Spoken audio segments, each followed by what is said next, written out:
Right. President Trump spoke last night in Phoenix, and in what has become a routine display, thousands of left-wing protesters showed up. Some of them decided to riot. Watch this.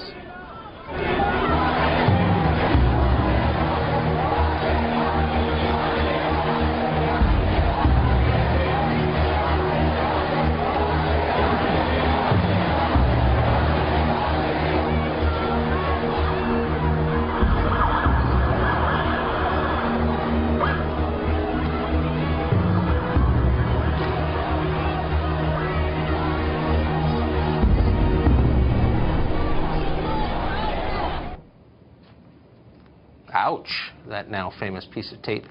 Well, demonstrators threw bottles, rocks, and tear gas canisters at the police and wreaked some havoc on the streets of Phoenix. It's pretty violent behavior, yet both Reuters and the Washington Post described that group as, quote, peace activists. Evidently, war is now peace. That's not too surprising, since the Post already believes that ignorance is strength and freedom is slavery. You'll recognize those as Orwellian slogans that are now somehow real in America. Left-wing protesters in Arizona made it clear they despise Donald Trump, but they still like him more than many members of the press do. They flailed about in their attempts to one-up one another's rhetoric last night. Watch this.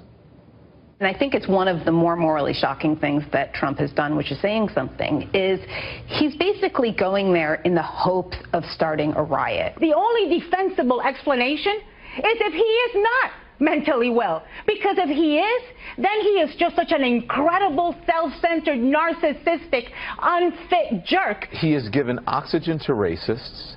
He hasn't really said anything, denounced the alt-right. He talked about the KKK and whatever. He hasn't really done that. He is clearly trying to ignite a civil war in this country. He has not tamped down race. I kind of like Don Lemon. How could you not? But igniting civil war? Step back from the ledge, Don. You're getting close. Newt Gingrich is an author, thinker, Trump advisor, former Speaker of the House, of course, and he joins us in the studio tonight. Mr. Speaker, igniting a civil war, I mean, how seriously should we take rhetoric like that? I think maybe you and I disagree. I think very seriously. Okay. I think Prager did a piece about 3 months ago on America's second civil war, arguing that what you're seeing with Antifa, what you're seeing on college campuses, what you're seeing to some extent in the bureaucracy is a real division of the country. You just had the former director of national intelligence explain that he thinks Trump may not be mentally stable enough to be president. This is the one who lied to Congress about spying on Americans? No, sadly, I knew Clapper back when he was a normal military guy before he went off the deep end. But, I mean, he clearly spun out in a way. But you've had these kind of things going on. And so I think the gap is getting wider. I think that the chaos, what happened to the left is at 8 o'clock in the evening, Hillary was going to break the glass ceiling, and at 11 o'clock in the evening, Donald J. Trump was going to be president. And the hard left has never recovered. It's a great trauma that they have never recovered from. And they're now seeing their world starting to be taken apart. I mean, instead of a left-wing judge, they get a right-wing judge. You know, instead of more regulations, they're getting less regulations. Instead of America being defeated and weak, America suddenly is getting stronger and beginning to win. I mean, it's horrifying if you're a real left-winger.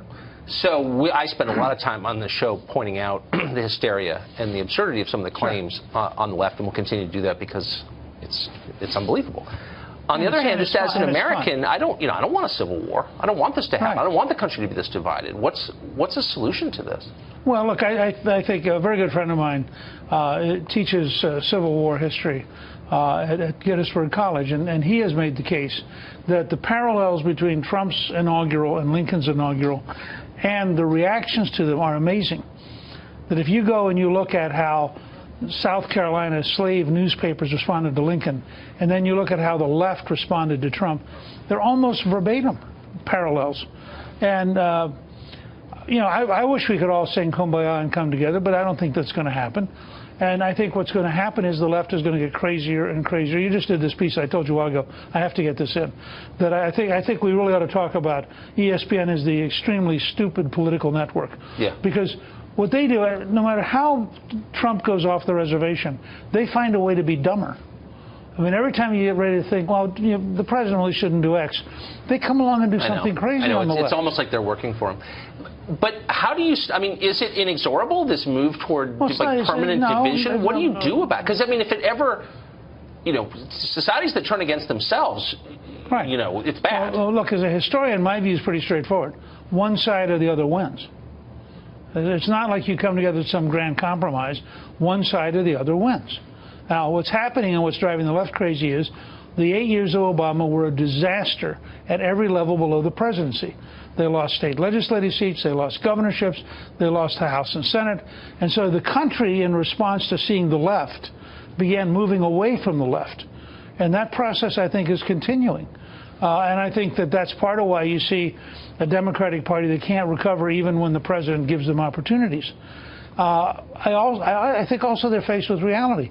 For example, they're now having their new battle cry, which is Medicare for all. Sounds terrific if you say so. How would you like your taxes to go up 300%? And even Vermont has concluded they can't afford it. Of course. Now, if California thought they could, now California thinks they can't afford it. Yet you see Democrats nationally signing up for a program they can't possibly defend. Are there any responsible Democrats at the national level? Hard to know. Because however disorganized the Trump people are, and it's very frustrating as someone who agrees with them on a lot to see how disorganized they are, you look at the alternative and you think those people shouldn't be near power at all. They're scary. Well, and here's the problem. There are a lot of individual Democrats who I respect, and if I'm talking to them over lunch or if I have a cup of coffee with them, one-on-one they're terrific. Then they go back in the Democratic caucus. And they're not allowed to be normal. Yeah, no room for moderation. They suddenly go, well, I guess I really have to be this person. And you saw this with Tim Kaine, you know, when he got to be the vice presidential nominee, whatever he used to believe, he didn't quite believe, because now he had to believe what you have to believe to be the Democratic vice president nominee. He became a hater, and it was sad to watch. And he's a much better guy. No, I know he is. I know he is. It was depressing. Mr. Speaker, thanks for joining us. Good to be with you. You didn't make me feel better. Sorry. I appreciate it, though.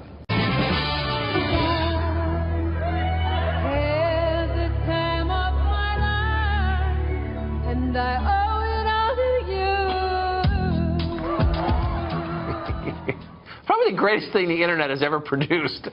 And yet it turns out Hillary Clinton wasn't having the time of her life on that debate stage last year.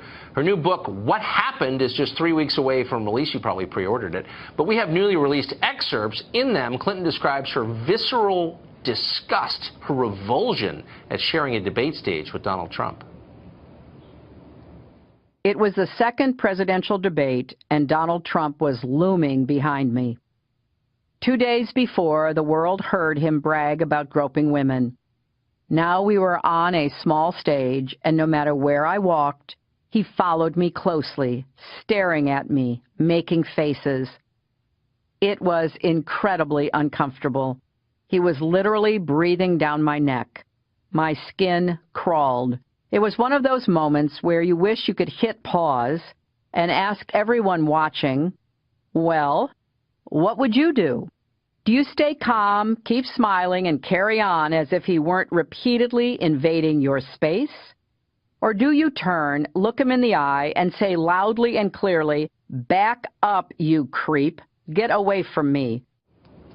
That's from the audiobook. Imagine listening to that on a long road trip. I don't even think Hillary voters would want to do that. Mark Steyn has written, I think, more books than Hillary. He joins us now. So, Mark, there's this moment in there. I don't think we just played it, but she says this. She said, these are her thoughts as she's on the debate stage with Trump. She says, I know you love to intimidate women, but you can't intimidate me. And yet she basically goes on to explain how intimidated she is by him. Which is it? Is she the victim or the strong person? Yeah, that's a fact. When you said that was the audio book, by the way, I've already got that voice in my car. It's the one that tells you to fasten your seatbelt. I don't actually need an extended director's I don't think I'm allowed to laugh, but I am anyway. But initially when I heard it, when she's talking about this guy looming behind her, making her feel uncomfortable, invading her space with a reputation for groping women, and she wants to say, back off, you creep, I thought she was recalling her first date with Bill. But apparently not. This is how she feels about Trump. And there is something actually quite amazing, even when we go back to what you've been talking about tonight with the ESPN and all that, that Hillary Clinton is so unself-aware that she writes the central passage of her book is about what it's like to be made to feel uncomfortable by a man with a reputation for groping women. Well, now you know how Paula and Monica and Kathleen and Juanita and all the rest of them feel. It's incredible. This could have been an interesting book, but if it's as phony as this is just going to be, I believe, her third unread memoir. You got to wonder, though, if there's not an editor who maybe took Psych 101 in college who could say to her, you know, maybe you shouldn't write that. I mean, in here she says, you know, I've had a lifetime of dealing with difficult men. Maybe an editor would say, yeah, let's go ahead and take that out. You know what I mean? Because we don't want to add to the psychodrama. I guess no one in her universe can tell her that. No, and can't tell her that the truth, which is that we'd all actually like to know the truth of the Clinton marriage. She knows some very dark secrets, and that would make an interesting book. But what's interesting here, too, is that if you just think, and we talked about this a few months ago, if you just think of the excuses she has come up with as to why she lost the election. We did a whole segment on her blaming it on Macedonian content farmers, if you recall. And you actually sent a reporter to the Macedonian embassy in Washington. Of course, someone needed to defend the honor of Macedonia. Yeah. Exactly, and so this would be the all-time greatest thriller if Hillary traces the secret of her defeat. She actually visits a Macedonian content farm, and there's some gnarled old Macedonian content farmers sitting on the weathered porch of the Macedonian content farm playing the Godolka as they sing the ancient peasant songs of their people, Macedonian content farmers back through the generations. That would have been an interesting book to read, to actually unravel the mystery as to why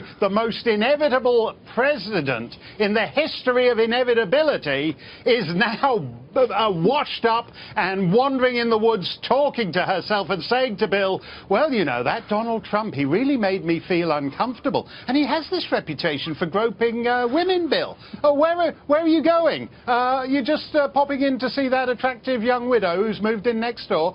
That would be an actual Hillary Clinton book worth reading. But, you know, Tucker, the thing about Hillary, I read her first memoir cover to cover, and the nonsense in Hillary's account of her life, going back to her very name, when, as you recall, she told Sir Edmund Hillary, conqueror of Everest, that she had been named after him. He conquered Everest in 1953. She was born in 1948 when Sir Edmund was an obscure New Zealand beekeeper. He was a beekeeper. I remember that. That's right. I'm sorry. I can't get past the gnarled Macedonian content farmers. It's too good. Mark, we're out of time. I'm sorry. It's great to see you. Great to see you, Tucker.